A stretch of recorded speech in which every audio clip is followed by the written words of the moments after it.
As A casual ಆಗಿ ನಾನು ಕೇಳ್ತಾ ಇದ್ದೀನಿ, ಆರ್ಟಿಸ್ಟ್‌ಗಳಂತ ಹೇಳಿದ್ರೆ ಸಿನಿಮಾಗಳ ಲೈನಪ್ ಇರುತ್ತೆ ಹೌದು. ಕೆಲವು ಸಲ ಇರೋದಿಲ್ಲ. ಹೇಳಕ್ಕಾಗೋದಿಲ್ಲ ಯಾಕೆ ಏನು ಅನ್ನುವಂಥದ್ದು. ನಿಮಗೆ ಯಾವತ್ತಾದ್ರೂ ಆ ರೀತಿ ಖಾಲಿ ಕೂತಿರೋದುಂಟಾ? ಮ್ಯಾಮ್ ಇದೆ, ಸಾಕಷ್ಟು ಟೈಮ್ ಇದೆ.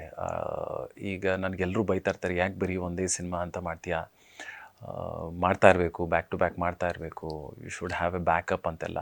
ಬಟ್ ನಾನು ಅವ್ರಿಗೆ ಅದೇ ಹೇಳೋದು ಯಾವತ್ತು, ಐ ಆಲ್ವೇಸ್ ಬಿಲೀವ್ ಒಂದು ಸಿನಿಮಾ ನಾನು ಮಾಡಬೇಕಾದ್ರೆ that is my last film ಅಂತ. ಸೊ ಈಗ ನನ್ನ ಜೀವನದಲ್ಲಿ ಈ ಸಿನಿಮಾ ಅಥವಾ ನಾನು ಇನ್ನೊಂದು ವರ್ಷಕ್ಕೆ ನಾನೇ ಇರಲ್ಲ, ನನ್ನ ಲೈಫೇ ಇರಲ್ಲ ಅಂತಂದರೆ, ಈಗ ನನ್ನ ಕೈಲಿ ಒಂದು ಸಿನಿಮಾ ಇದೆ ಅಂದರೆ how will I treat that film, ಎಷ್ಟು ಪ್ರಾಮುಖ್ಯತೆ ಕೊಟ್ಟು, ಎಷ್ಟು ಇಂಪಾರ್ಟೆನ್ಸ್ ಕೊಟ್ಟು, ಮೇ ಬಿ 100% ಅಲ್ಲ 200% ಕೊಟ್ಟು ನಾನು ಮಾಡ್ತೀನಿ ಆ ಸಿನಿಮಾನ. ಸೊ ಆ ರೀತಿ ನಾನು ಪ್ರತಿಯೊಂದು ಸಿನಿಮಾನೂ ನನಗಾಗಬೇಕು ಅಂತ ನಂದೊಂದು ಒಂದು you can call it ethics ಅಂತನಾದರೂ ಹೇಳ್ಬೋದು, ಅಥವಾ ಒಂದು ಪ್ರೋಸೆಸ್ ಅಂತನಾದರೂ ಹೇಳ್ಬೋದು, ಹಠ ಅಂತನಾದರೂ ಹೇಳ್ಬೋದು. ಸೊ ನನಗೆ ಆ ಥರದೊಂದು ಪ್ಯಾಟ್ರನ್, ನನಗೆ ಪ್ರತಿ ಸಿನಿಮಾ has to be my last film. If it is my last film, ನಾನು ಹೆಂಗೆ ಅದನ್ನು ಕೆಲಸ ಮಾಡ್ತೀನಿ ಅಂತ. ಆ್ಯಂಡ್ ಸಾಕಷ್ಟು ದಿನ ನೀವು ಹೇಳಿದ ಖಾಲಿ ಕೂತಿರೋದು ಇದೆ. ಬಟ್ ನಾನು ಖಾಲಿ ಕೂತಿದ್ದೀನಿ, ಏನು ಮಾಡಲಿ ಅಂತ ನಾನು ಯೋಚನೆ ಮಾಡಲ್ಲ. ನಾನು ಆ ಟೈಮ್ನೂ ಎಂಜಾಯ್ ಮಾಡಿದ್ದೀನಿ. ಬಿಕಾಸ್ ಈ ಟೈಮ್ ಖಾಲಿ ಇದೆ ನನಗೆ, ನಾನು ಹೆಂಗೆ ಅಪ್ಡೇಟ್ ಆಗ್ಬೋದು, ನಾನು ಏನು ಬೇರೆ ಕಲಿಬೋದು, ಅಥವಾ ಬೇರೆ ಏನು ಸ್ಕಿಲ್ ಕಲ್ತ್ಕೊಬೋದು. ಬಿಕಾಸ್ ಒಂದು ಸಿನಿಮಾ ಅಂತ ಬಂದಾಗ ಬರೀ ಆ್ಯಕ್ಟಿಂಗ್ ಒಂದೇ ಪಾರ್ಟ್ ಅಲ್ಲ, ಎಷ್ಟೊಂದಿದೆ, ಎಷ್ಟೊಂದು ಡಿಪಾರ್ಟ್ಮೆಂಟ್ಸ್ ಇದೆ. ಎಡಿಟಿಂಗ್ ಇದೆ, ಸ್ಕ್ರೀನ್ ರೈಟಿಂಗ್ ಇದೆ, ಡೈರೆಕ್ಷನ್ ಇದೆ, ಲೈಟಿಂಗ್ ಇದೆ, ಮೇಕಪ್ ಇದೆ, ಎಷ್ಟೊಂದಿದೆ. ಸೊ ಯಾವುದ್ರ ಬಗ್ಗೆನೂ ತಿಳ್ಕೊತಾ ಹೋದಷ್ಟು ತಿಳ್ಕೊತಾನೇ ಇರ್ಬೋದು. ಸೊ ಆದಷ್ಟು ಬೇರೆ ಬೇರೆ ತಿಳ್ಕೊಳಕ್ಕೆ ಟ್ರೈ ಮಾಡ್ತೀನಿ. ಅದು ತಿಳ್ಕೊಂಡಾಗ ಅದು ನನಗೆ ಗೊತ್ತಿದ್ದೇನೋ ಅಥವಾ ಗೊತ್ತಿಲ್ಲದೇನೋ ನನಗದು ಪರ್ಫಾರ್ಮೆನ್ಸಲ್ಲಿ ಹೆಲ್ಪ್ ಆಗ್ತಾ ಇರುತ್ತೆ. ನೆಕ್ಸ್ಟ್ ಟೈಮ್ ನಾನು ಸೆಟ್ಗೆ ಹೋದಾಗ ಹೆಲ್ಪ್ ಆಗುತ್ತೆ. ಸೊ ನಾನು ಯಾವತ್ತೂ ಬೇಜಾರು ಮಾಡ್ಕೊಳ್ಳಲ್ಲ. ವಿಲ್ಲನ್ ಆಗಲೇಬೇಕು ಅನ್ನುವಂಥದ್ದು ಯಾರೂ ಅಂದ್ಕೊಂಡಿರಲ್ಲ. ಅದು ಪಾತ್ರಗಳು ಹಾಗೆ ಬರುತ್ತೆ. ಬಟ್ ನೀವು ಹೀರೋ ಆಗಿ ಬರಬೇಕು ಅಂತ ಏನಾದರೂ ಇಂಡಸ್ಟ್ರಿಗೆ ಪಾದಾರ್ಪಣೆ ಮಾಡಿದ್ರಾ? ಮ್ಯಾಮ್, ನಾನು ಆ್ಯಕ್ಟ್ರ್ ಆಗಬೇಕು ಅಂತ ಅಂದ್ಕೊಂಡೇ ಬಂದವನಲ್ಲ. ನಾನು ಆವಾಗಲೇ ಹೇಳಿದಾಗೆ, ಮೇ ಬಿ ಲಾಸ್ಟ್ ಒಂದು ನಾಟಕ, ಆ ನಾಟಕದ ಎಕ್ಸ್ಪೀರಿಯನ್ಸ್ ಹೆಂಗಿರುತ್ತೆ ನೋಡೋಣ ಅಂದ್ಬಿಟ್ಟು ನಾಟಕ ಮಾಡೋಕ್ಕೆ ಸ್ಟಾರ್ಟ್ ಮಾಡಿದ್ರು. ಆ ಥರ ಆ್ಯಕ್ಟ್ರ್ ಆದವನು ನಾನು. ಸೊ ಈ ಥರ ಎಲ್ಲ ನನಗೆ ಎಕ್ಸ್ಪೆಕ್ಟೇಷನೇ ಇರಲಿಲ್ಲ. ಯಾವತ್ತಿಗೂ ನಿಮಗೆ ಕ್ವಶನ್ ಬರಲಿಲ್ವಾ, ನಾನು ಹೀರೋ ಆಗಬಹುದಲ್ಲ, ನಾನು ಹೀರೋ ಮೆಟೀರಿಯಲ್, ಯಾರಾದರೂ ಪಾತ್ರ ಈ ರೀತಿ ನನಗೆ ಕೊಡಬಹುದಲ್ಲ ಅನ್ನೋವಂಥದ್ದು ಆಲೋಚನೆ ಬಂದಿದೆಯಾ? ಮ್ಯಾಮ್, ನನಗೆ ಹೀರೋ ವಿಲನ್ಗಿಂತ ಇಟ್ಸ್ ಆಲ್ವೇಸ್ ಈಗಲೂ ಕೂಡ ಪಾತ್ರ ಅಂತಲೇ ಹೇಳೋಕ್ಕೆ ಇಷ್ಟಪಡ್ತೀನಿ. ಈಗ ಎಕ್ಸಾಂಪಲ್, ಯಾರೋ ಒಬ್ಬರು ನಾಳೆ ಯಾರೋ ನೆಕ್ಸ್ಟ್ ಬಂದು ಈ ಥರದೊಂದು ಲೀಡ್ ಕ್ಯಾರೆಕ್ಟರ್ ಇದೆ ಅಂದಾಗ, ಲೀಡ್ ಕ್ಯಾರೆಕ್ಟರ್ ಓಕೆ, ಬಟ್ ಆ ಪಾತ್ರ ಏನು, ಕತೆ ಏನು, ಫಸ್ಟ್ ಅದು ನಾನು ಅದನ್ನು ಅಪ್ರೋಚ್ ಮಾಡಬೇಕಾಗಿರೋದು ಪಾತ್ರ ಅಂತಲೇ ಅಪ್ರೋಚ್ ಮಾಡಬೇಕು ಹೊರತು, ನಾನು ಲೀಡು ಅಂದ್ಕೊಂಡು ಟ್ಯಾಗ್ ಲೈನ್ ಹಾಕ್ಕೊಂಡು ನಾನು ಆ್ಯಕ್ಟ್ ಮಾಡೋಕ್ಕಾಗಲ್ಲ. ಅದ್ರ ಪಾತ್ರ ಆಗೇ ಮಾಡಬೇಕು. ಈ ವಿಲನ್ ಆದ್ರೂ ನಾನು ವಿಲನ್ ಅಂತ ಟ್ಯಾಗ್ ಲೈನ್ ಹಾಕ್ಕೊಂಡು ಅಥವಾ ಏನಾರ ಮಾಡ್ಕೊಂಡು ಆ್ಯಕ್ಟ್ ಮಾಡೋಕ್ಕಾಗಲ್ಲ. Finally at the end of the day it's an actor ಅಷ್ಟೇ. ಸೊ ಆ ಥರ ಅಪ್ರೋಚ್ ಮಾಡ್ತೀನಿ. ನನಗೆ ಆ ಥರ ಅನಿಸಿಲ್ಲ ಯಾರು ನನಗೆ ಹೀರೋ ಮಾಡ್ಬೋದಲ್ವಾ ಅಥವಾ ಇದು ಮಾಡ್ಬೋದಲ್ವ ಅಂತ. ನಾನು ಆ ಒಂದು ಬ್ಲ್ಯಾಂಕ್ ಸ್ಪೇಸಲ್ಲಿ ಇರೋಕ್ಕೆ ಟ್ರೈ ಮಾಡ್ತೀನಿ ಯಾವತ್ತು. ನೆಕ್ಸ್ಟ್ ಬರೋ ಸಿನಿಮಾ ಆಗಲಿ ಅಥವಾ ಯಾವುದನ್ನ ಸ್ಟೋರಿ ಆಗಲಿ, ಏನೋ ಬೇರೆ ಇರ್ಬೋದು, ಬೇರೆ ಇರುತ್ತೆ, ನನಗೆ ಬೇರೆ ಒಂದಷ್ಟು ಅಂಶಗಳನ್ನ ಎಕ್ಸ್ಪ್ಲೋರ್ ಮಾಡೋಕ್ಕೆ ಅವಕಾಶ ಸಿಗುತ್ತೆ ಅನ್ನೋ ಆ ಒಂದು ಬ್ಲ್ಯಾಂಕ್ ಸ್ಪೇಸಲ್ಲಿ ಇರೋಕ್ಕೆ ಟ್ರೈ ಮಾಡ್ತೀನಿ. ಪ್ರತಿ ಸಿನಿಮಾ ಒಪ್ಕೋಬೇಕಾದ್ರೂ ಇದೊಂದು ಮೈಲ್ ಸ್ಟೋನ್ ನನಗೆ ಅಂತ ಹೇಳಿ ಕಲಾವಿದರು ಒಪ್ಕೊಳ್ಳೋದು. ಅದು ಹೀರೋ ಆಗಿರಲಿ, ವಿಲನ್ ಆಗಿರಲಿ, ಒಂದು ಹಾಸ್ಯ ಪಾತ್ರ ಮಾಡೋರಾಗಿರಲಿ. ಆದರೆ ನಿಮಗೆ ಆಪರ್ಚುನಿಟಿಗಳು ಬರ್ತಾ ಇರುತ್ತೆ. ಸೊ ಈ ಒಂದು OG ಆಪರ್ಚುನಿಟಿ ಇರಬಹುದು. ಈ ಸಿನಿಮಾಗಳ ಕತೆ ಆಯ್ಕೆಯಲ್ಲಿ ಲೋಕೇಶ್ ಅವ್ರು ಹೇಗೆ ಅದನ್ನು ಟ್ಯಾಕಲ್ ಮಾಡ್ತಾರೆ ಅಂತ? ಮ್ಯಾಮ್, ಟ್ಯಾಕಲ್ಲೆಲ್ಲ ಏನೂ ಇಲ್ಲ, ದೊಡ್ಡ ಪದ ಟ್ಯಾಕಲ್ ಗೀಕಲ್ ಅನ್ನೋದೆಲ್ಲ ಇಲ್ಲ. ಫಸ್ಟ್ ಟೈಮ್ ಕೇಳಿದಾಗ ಅದು ಇಷ್ಟ ಆಗಬೇಕು. ಸೊ ಓಕೆ, ನಾನು ಈ ಥರದ್ದು ಯಾವುದೂ ಹಿಂದೆ ನನ್ನ ಸಿನಿಮಾಗಳಲ್ಲಿ ಮಾಡಲಿಲ್ಲ, ಸೊ ಇದು ಮಾಡಿದ್ರೆ ಚೆನ್ನಾಗಿರುತ್ತೆ, ನನಗೂ ಒಂದಷ್ಟು ಕಲಿಯೋಕ್ಕೆ ಅವಕಾಶ ಸಿಗುತ್ತೆ. ಆ ಒಂದು ಜರ್ನಿ ಇರುತ್ತಲ್ಲ, ಈ ಪಾತ್ರನ ಹೆಂಗೆ ಮಾಡ್ಬೋದು, ನಾನು ಹೆಂಗೆ ತೆರೆ ಮೇಲೆ ತರ್ಬೋದು, ಡೈರೆಕ್ಟ್ರ್ ಏನೋ ಹೇಳ್ತಾ ಇದ್ದಾರಲ್ಲ, ಅದನ್ನು ನಾನು ತೆರೆ ಮೇಲೆ ತರೋಕ್ಕೆ ಆ ಪ್ರೋಸೆಸ್ ಇರುತ್ತಲ್ಲ, ಆ ಪ್ರೋಸೆಸ್ನ ಎಂಜಾಯ್ ಮಾಡ್ತೀನಾ ಅನ್ನೋ ಒಂದು ಕ್ವಶನ್ ಮಾರ್ಕ್ ಬರುತ್ತೆ. ಸೊ ಎಂಜಾಯ್ ಮಾಡ್ತೀನಿ ಅಂದರೆ ಎಸ್. ಆ್ಯಂಡ್ ದೆನ್ ಅದ್ರ ನೆಕ್ಸ್ಟ್ ಬಂದಾಗ ಟೆಕ್ನಿಷಿಯನ್ಸ್ ಯಾರ್ಯಾರು, ಮೇ ಬಿ ಸುಜಿತ್, ಇವಾಗ OG ಅಂತ ನೀವು ಮಾತಾಡ್ತಾ ಇದ್ದೀರಾ ಅಂದರೆ ಸುಜಿತ್ ಸರ್ ಇದ್ದರು. ಅದಾದಮೇಲೆ ಕ್ಯಾಮ್ರಾಮನ್ ಆಗಿ ರವಿ ಕೆ ಚಂದ್ರನ್ ಅವರಿದ್ದರು. ಇವರೆಲ್ಲ ದೊಡ್ಡ ದೊಡ್ಡ technicians. Ravi K Chandran sir ಅಂತೂ ಸಲ್ಮಾನ್ ಖಾನ್, ಶಾರುಖ್ ಖಾನ್, ಲಾಸ್ಟ್ ಥಗ್ ಲೈಫ್ ಅಂತ ಬಂತು, ಅವರು ಇನ್ನೂ ಸಾಕಷ್ಟು ಸ್ಟಾರ್ಸ್ಗಳ ಜೊತೆ ಕೆಲಸ ಮಾಡಿದ್ದಾರೆ. ಅವ್ರದ್ದು ಲಿಟ್ರಲಿ ನಿಮ್ಮೊಂದು ಫ್ರೇಮ್ ಏನಾದ್ರು ನೋಡ್ತು ಅಂದರೆ it will be like painting. ಅಷ್ಟು ಕಲರ್ಫುಲ್ ಆಗಿರುತ್ತೆ ವಿತೌಟ್ DI. ನಾವು ಶೂಟಿಂಗ್ ಮಾಡ್ಬೇಕಾದ್ರೆ ಮಾನಿಟ್ರಲ್ಲಿ ಕೂತ್ಕೊಂಡು ನೋಡೋದು ಆ ಥರ. ಸೊ ಇದೆಲ್ಲ ನಂಗೆ ಎಕ್ಸೈಟ್ ಮಾಡುತ್ತೆ. ಸೊ ನನ್ನ ಶಾರ್ಟ್ ಇಲ್ಲದೆ ಇದ್ದರೂ ಅವ್ರು ಹೆಂಗೆ ಫ್ರೇಮ್ ಇಡ್ತಾ ಇದ್ದಾರೆ, ಹೆಂಗೆ ಮಾಡ್ತಾ ಇದ್ದಾರೆ ಅಂತ ಅಬ್ಸರ್ವ್ ಮಾಡ್ತಾ ಇರ್ತೀನಿ. ಸೊ ಅದರಿಂದ ಈ ಪ್ರೋಸೆಸ್ ನನಗೆ ಈ ಅನಲೈಸೇಷನ್ ನೀವು ಅಂದ್ರಲ್ಲ ಹೆಂಗೆ ಟ್ಯಾಕಲ್ ಅಂತ ಟ್ಯಾಕ್ಲಿಂಗ್ ಎಲ್ಲ ಏನೂ ಇಲ್ಲ, ಅಬ್ಸರ್ವೇಷನ್ ಅಂತ ಅನ್ಬೋದು. ಆ ಅಬ್ಸರ್ವೇಷನ್ ನನಗಿಷ್ಟ, ಆ ಪ್ರೋಸೆಸ್ ಇಷ್ಟ. ಸೊ ಅದೆಲ್ಲ ಎಕ್ಸೈಟ್ ಆಯಿತು ಅಂತಂದರೆ yes I will do it. ಸಂಭಾವನೆ ಕಾಂಪ್ರಮೈಸ್ ಆಗಿದ್ದೀರಾ? ಸಾಕಷ್ಟು ಸತಿ ಆಗಿದ್ದೀನಿ ಮ್ಯಾಮ್, ತುಂಬ ಸತಿ. ಯಾವತ್ತಾದ್ರೂ ರಿಗ್ರೆಟ್ ಇದೆಯಾ ಈ ರೀತಿ ಪಾತ್ರ ನಾನು ಬಿಟ್ಟೆ ಅನ್ನುವಂಥದ್ದು ಪಾತ್ರದ ವಿಚಾರ? ಬಿಕಾಸ್ ಆಫ್ ಬಹುಶಃ ನಿಮಗೆ ಡೇಟ್ಸ್ ಅದು ಸಿಗ್ಲಿಲ್ಲ ಅಥವಾ ನಿಮಗೆ ಬೇರೆ ಏನೋ ಕೆಲಸ ಇತ್ತು? ಇಲ್ಲ ಮ್ಯಾಮ್, ಆ ಥರ ನಾನು ಯಾವತ್ತೂ ರಿಗ್ರೆಟ್ ಮಾಡಿಲ್ಲ. ಒಂದು ಸತಿ ಡಿಸಿಷನ್ ಈಸ್ ಮೇಡ್. ಈಗ ಡೇಟ್ಸ್ ಇತ್ತು ಮಾಡೋಕ್ಕಾಗಲಿಲ್ಲ ಅಂದಾಗ ಮಾಡೋಕ್ಕಾಗಲಿಲ್ಲ ಅಷ್ಟೇ, ಹಾಗೇನಿಲ್ಲ. ಆ ಥರ ಯಾವತ್ತೂ ನಾನು ರಿಗ್ರೆಟ್ ಮಾಡಿಲ್ಲ. ನಿಮ್ಮ ಡ್ರೀಮ್ ಒಂದು ಅಡ್ಮೈರ್ ಮಾಡುವಂತಹ ಈ ರೀತಿ ಪಾತ್ರ ನಾನು ಫ್ಯೂಚರಲ್ಲಿ ಪ್ರಾಜೆಕ್ಟ್ ಬಂದರೆ ತುಂಬ ಚೆನ್ನಾಗಿರುತ್ತೆ, ಅಪ್ರೋಚ್ ಮಾಡಬಹುದು ಅನ್ನುವಂಥದ್ದು ಯಾವುದಾದ್ರೂ ಇದೆಯಾ?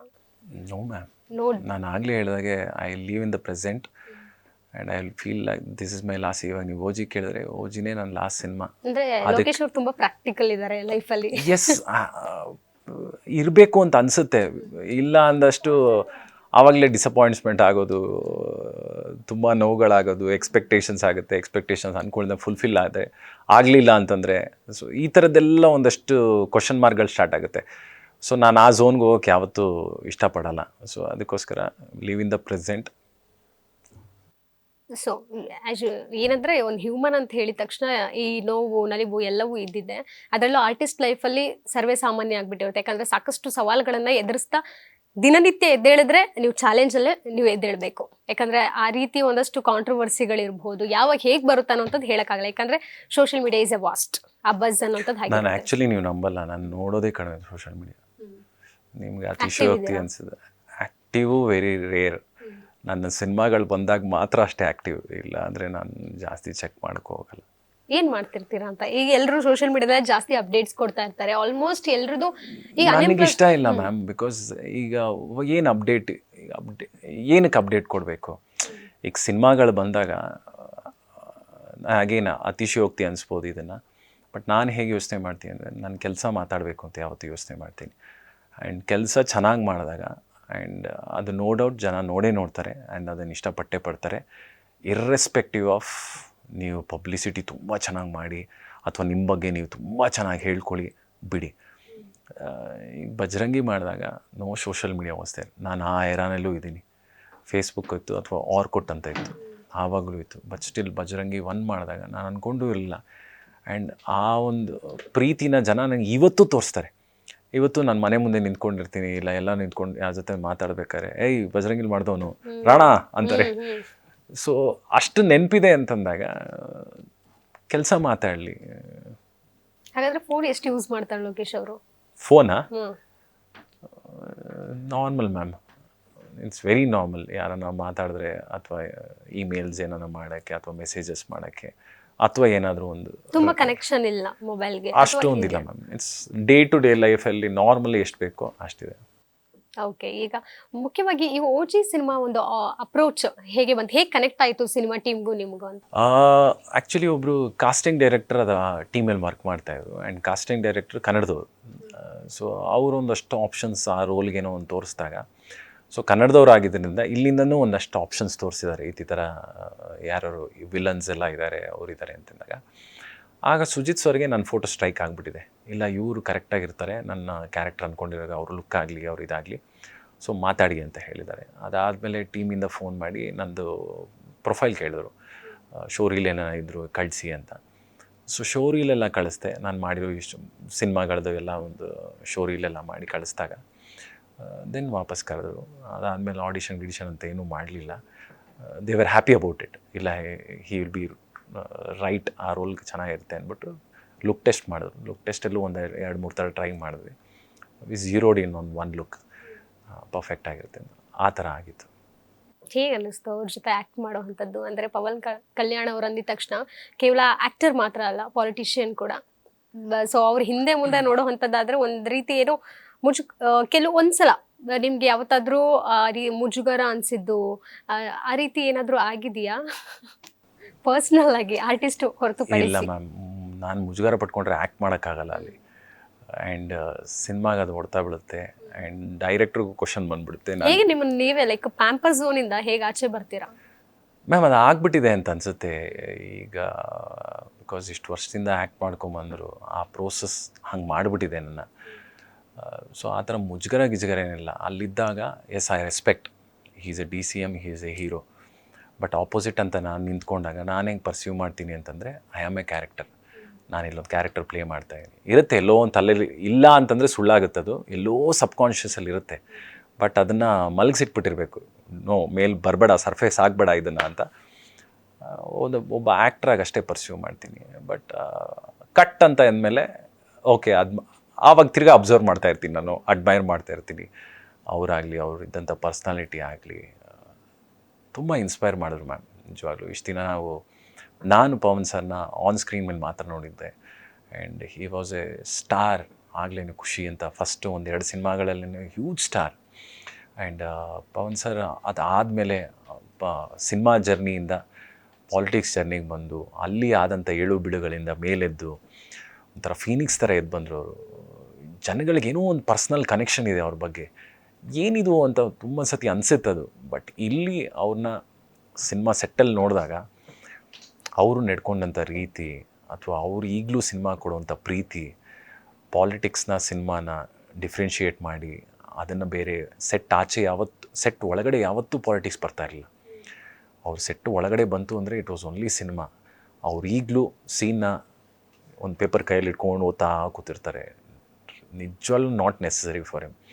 ಯಾರಿಗೋ ಹೇಳಿ ಪ್ರಾಂಪ್ಟ್ ಮಾಡಿ ನಾನು ಮಾಡ್ತೀನಿ, ನನಗೆ ಅಲ್ಲಿ ಕೆಲಸ ಇದೆ ಅಂತಂದರೆ ಖಂಡಿತ ಮಾಡ್ತಾರೆ. ಬಟ್ ಅದೆಲ್ಲ ಪಕ್ಕಕ್ಕಿಟ್ಟು ಸಿನಿಮಾಗೆ ಅಂತ ಬಂದಿದ್ದೀನಿ, ಈಗ ನಾನು ಅದನ್ನು ಫುಲ್ಫಿಲ್ ಮಾಡಬೇಕು ಅಂತ ಕೂತ್ಕೊಂಡಿದ್ದ ರೀತಿ ಅಮೇಝಿಂಗ್.